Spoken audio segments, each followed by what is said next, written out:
this question comes in from Christine. She says, thank you so much for this opportunity to hear more from John Gray. I have a question for Dr. Gray. What are some tips for women who are dating in their later years, 50s, 60s, and 70s? I know that's kind of broad. I'll let you pick up where you like there. You know, dating, when we start dating again in our 50s and 60s, it's really like we're teenagers again. It's always awkward to date, particularly how much experience that we have. Many of us got married when we were young, and then suddenly we get older, we get divorced, or our spouse dies, as in my case. You start dating again, it becomes like, well, how do I do this? So I want to mention that it's a big subject. I want to give some brief answers because there's a lot of questions today. I do address that a lot in my book, Mars Venus on a Date. The challenges as you get older and you're a woman is that your masculine side is more developed. That's natural. After menopause, your estrogen levels start to drop. And unless you become really an expert at being feminine, which is estrogen, you tend to become more masculine. And so what you want to use dating as an opportunity to strengthen your feminine side, and don't fall into the well of going onto your masculine side. It's easier to be on your masculine side. Now, let's say you're young and you're in danger, or you feel threatened, or you feel low self-esteem, or you feel a lack of confidence. You would naturally go more to your male side because it's your protector.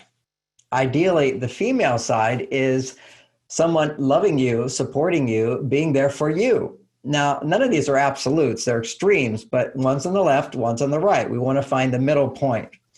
But as you get older and you're a woman, it's more challenging to find your female side because hormonally it's much easier. Even if you're feeling safe and confident and good about yourself, you go to your male side.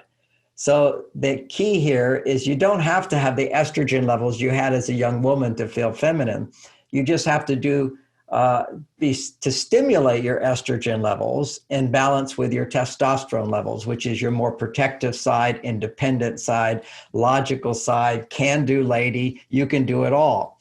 So on the dating situation, you want to use dating as an opportunity to develop and grow your feminine side, because that's always going to be a challenge as you get older. Now, so what you do is you recognize that men actually like to be tools. Women don't. So this would be offensive, but men want to be used. We like our tools. We are a tool. We like our cars. I mean, men fall in love with their cars, right? Look at my car. If you dent a guy's car, it's like, oh, my car, it's dented. They bond with tools. And so what does it mean to be a tool? It means I want to provide something for you and be appreciated. So your feminine side is your wisdom, inner intuition that says, what would make me feel good? What would make me feel happy that doesn't have to do with serving another person? Okay, that's it. So on the date, you want to be clear in a gentle way, always in a gentle way, because these days the male ego is so fragile. And clearly, as men get older, their estrogen levels rise. While yours go down, his estrogen levels, they go up. So he needs a gentle approach, which some women would be considered coddling, as like, I don't want to coddle a man. But actually, that's how you love a man, but not like a child. You just have to recognize that just as you're out of balance, typically, because our society doesn't support women being on their female side, our society is really not rewarding men for being on their masculine side. So there's a lot of challenges today in our self-esteem, both as women and men. So what I suggest is things that might seem like coddling, but actually it's about you taking care of what you would like, what you would need. And so I'm over here, a man, telling you what will actually help you get a man to be interested in you and be happier on a date. Now, I remember when Mars Venus on a Date came out, a reviewer in New York City, and already if you live in New York City, you're way on your male side. Okay, it's just like there's certain places that just push you to the male side. Not that you can't be also on your female side. But one reviewer reviewed the book with 4 other dating books and said, well, I never got in a committed relationship following any of these dating books.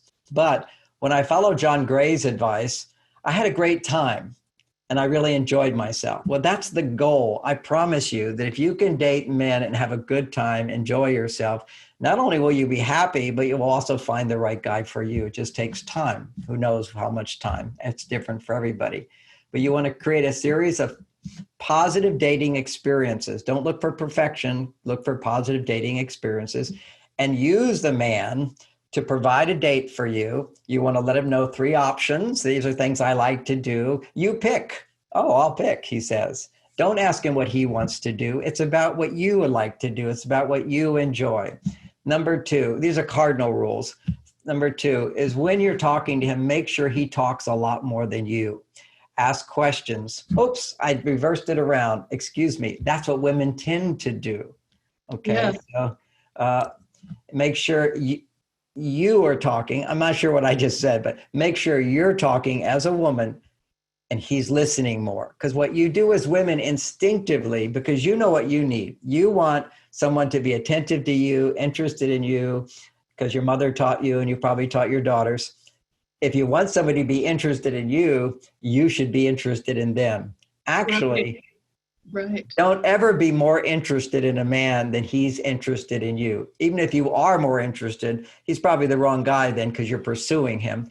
Instead, the men who are interested in you, what you want to do is use that interest. And when you're having conversation with them, sometimes they don't talk, sometimes they talk too much. But regardless, if he's not talking at all, then you talk more. Occasionally ask a question, short answer, and 3 cardinal responses. Oh, that's a good idea. Well, that makes sense. Well, you're right about that. And then talk more.